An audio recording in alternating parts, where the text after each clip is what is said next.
Ça y est, on est au Vietnam.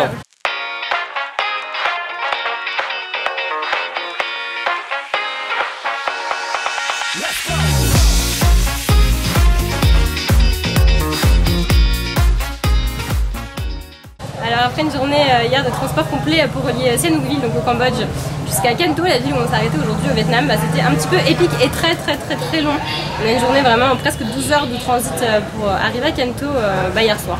Ouais, on n'a pas pu filmer parce qu'on avait des petits soucis avec le caméscope qu'on n'a pas pu régler pendant les transports, donc là c'est bon, tout marche bien. Mais on va quand même vous raconter vite fait parce que c'était vraiment un transport ultra difficile. Et déjà on était tous collés serrés, que ce soit dans le minivan au début puis après dans le minibus. Et il y avait des sacs de partout, enfin clairement les sacs étaient très mal gérés. C'est la première fois que ça nous arrive vraiment, tu avais des sacs partout dans le couloir et carrément qui tombaient sur nous pendant le transport, sur nous, sur nos sièges quoi. Donc c'était un peu galère et très mal organisé.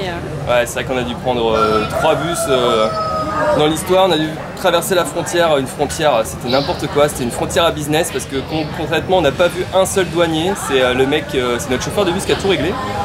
Alors on comprend pas trop ce genre de frontière parce que franchement n'importe qui peut passer. Alors évidemment il y avait un petit peu de bakshish-land, on nous a encore demandé un petit peu de thunes donc on n'a pas payé, on s'est pas fait avoir. Enfin, on te demandait juste $1 pour la visite médicale, donc c'est pas une frontière bakshish de fou non plus. Ouais. On a juste dit qu'on voulait pas payer, le mec il a pris avec le sourire, on n'a pas payé, enfin voilà. Mais par contre ils ont rien demandé du tout pour ils ont rien demandé du tout pour la sortie du Cambodge ni pour l'entrée au Vietnam. Donc c'est quand même une frontière plutôt cool on va dire. En tout cas on est content d'être arrivé, enfin, on était un petit peu fatigué, on s'est un peu reposé et là on a attaqué la visite de Can Tho, donc notre première destination ici au Vietnam. Donc Can Tho qui est une très grosse ville, il y a plus je crois 1 600 000 habitants. Et on vient ici pour les marchés flottants qui sont très connus parce qu'ici c'est une grosse zone commerciale du Vietnam. On est dans le delta du Mekong. Ouais voilà, c'est vraiment au cœur du Mekong. Et donc ouais, donc on est parti pour aller visiter ces marchés flottants mais aussi ces marchés tout court. Parce que vous savez, on adore les marchés, donc c'est parti pour une petite visite et il fait hyper chaud.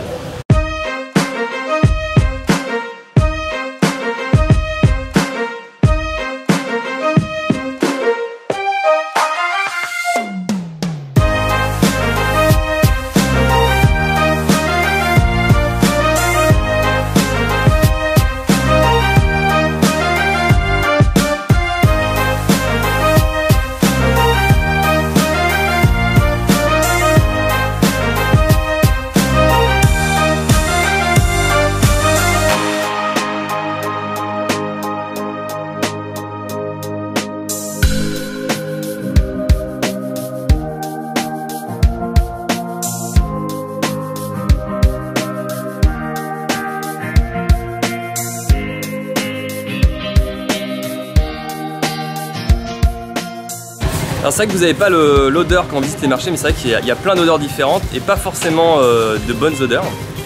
Et on se pose toujours la question de où proviennent nos produits quand on va manger dans un petit restaurant. On est toujours au taquet, savoir si le restaurant il est clean ou pas, si on peut boire l'eau, machin.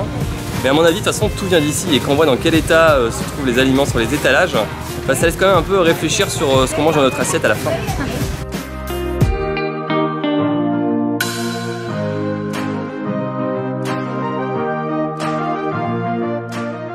Dans les marchands en Asie, ce qui est marrant, c'est que toi tu vas acheter 1, 2, 3 mangues. Eux ils viennent acheter carrément le sac de mangues. Donc après c'est vrai qu'on sait qu'ils mangent beaucoup en famille, etc. Donc c'est assez impressionnant quand même, la quantité à chaque fois de chaque fruit ou légumes qu'ils peuvent acheter.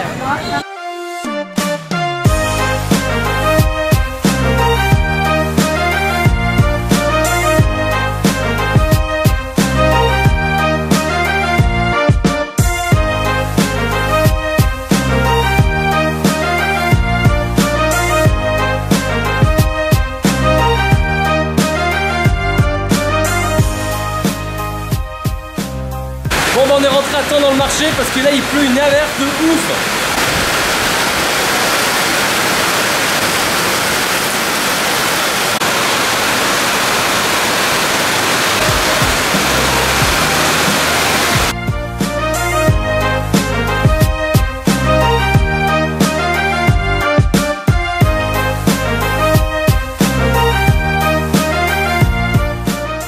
Bon, il a plu en tout et pour tout 10 secondes et puis maintenant c'est le ciel bleu qui arrive quoi, à ne rien comprendre.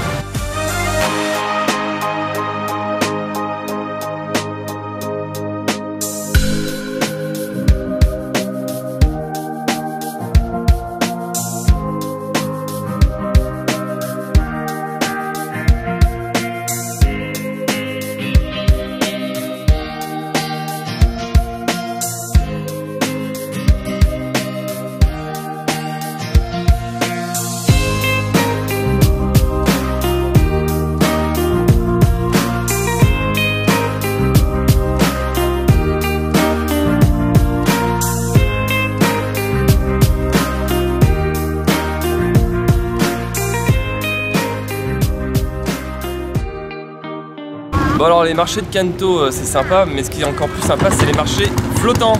Donc là on est parti pour une petite promenade, il est 5h30 du matin, on a la tête d'un autre derrière. Et on va aller voir l'animation qu'il y a parce qu'ici ils travaillent à mon avis très très tôt. Hein. On est déjà passé en scooter là pour aller jusqu'au bateau. Et il y a énormément d'animation en ville quoi.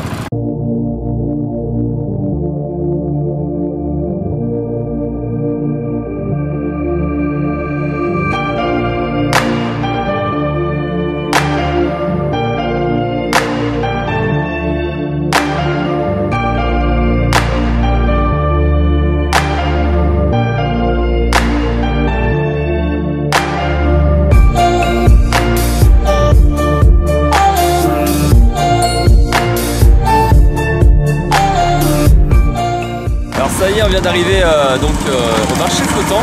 Alors il y a des marchands de partout. Et pour savoir ce qu'ils vendent, il faut regarder ce qu'ils ont en haut d'un grand bâton, d'un grand pic. C'est simple parce qu'ils vendent une seule chose à la fois. C'est soit des vendeurs d'ananas, en tout cas c'est que des vendeurs de fruits et de légumes. Et c'est un peu l'effervescence ici. Il y a énormément de monde, quelques touristes, mais il y a surtout beaucoup d'acheteurs.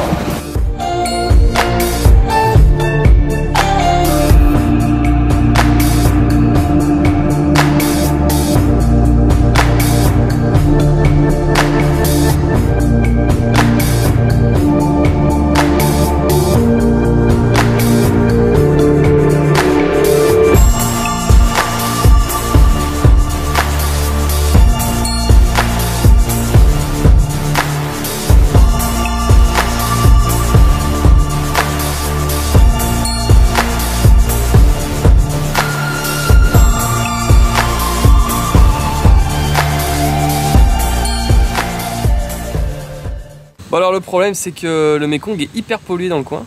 Donc tous les 500 mètres on s'arrête parce qu'on a des sacs plastiques ou là on dirait un sac de riz. C'est un peu le problème. Un gros bordel. Wata. Est-ce que c'est une insulte en disant putain, putain ou un truc comme ça? Parce qu'elle arrête pas de le répéter là.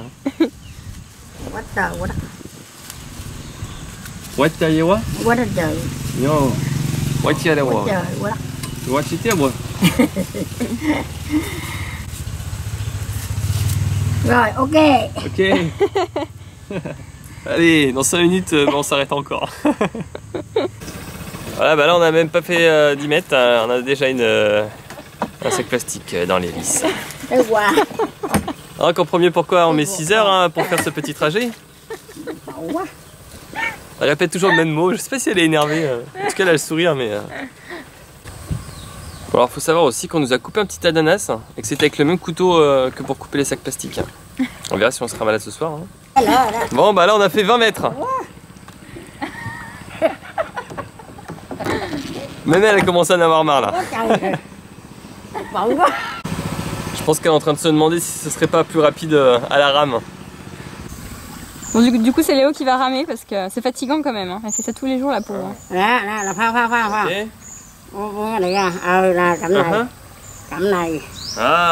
Okay. Bon vu que c'est Léo qui rame, on sait pas si on va arriver avant la nuit. Hein.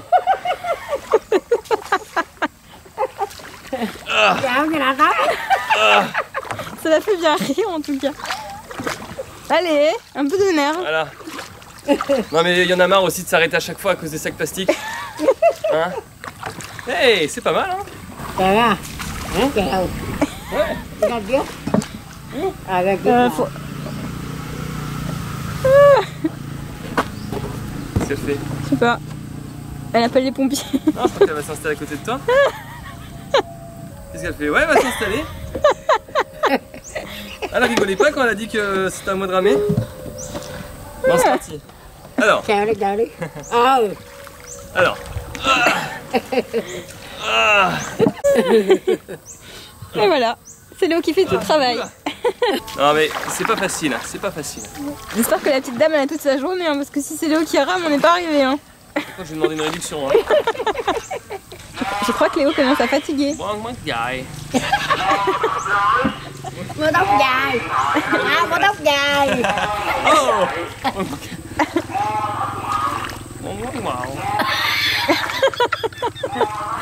Tóc nhộm.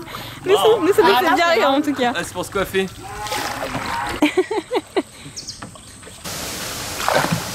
Alors la dame est gentille, elle m'a même prêté son chapeau. C'est la classe comme ça, pour son même petite vietnamienne. Donc voilà, au terme de 5h30 de visite sur le Mekong et de balade en bateau, nous sommes rentrés. Alors c'était très sympa parce qu'en plus on avait une dame qui était très sympa. C'était assez marrant de se balader sur le Mekong avec les canaux, tout ça, avec les petites péripéties du plastique qui s'enroule aussi tout le temps autour de l'hélice. Ouais. Après, voilà, on a trouvé ça sympa, mais on était un petit peu déçus par les marchés flottants. On trouvait que ça manquait un petit peu d'animation. On s'attendait vraiment à une grosse effervescence avec les Vietnamiens qui venaient acheter leurs fruits, etc. Et finalement, il y avait quelques vendeurs, mais peu de bateaux finalement. Et tu avais l'impression parfois qu'ils étaient là pour nous vendre à nous, touristes. Donc du coup, c'était voilà, on était un petit peu déçus de ce côté-là, mais ça n'enlève rien à la balade qui était quand même très sympa.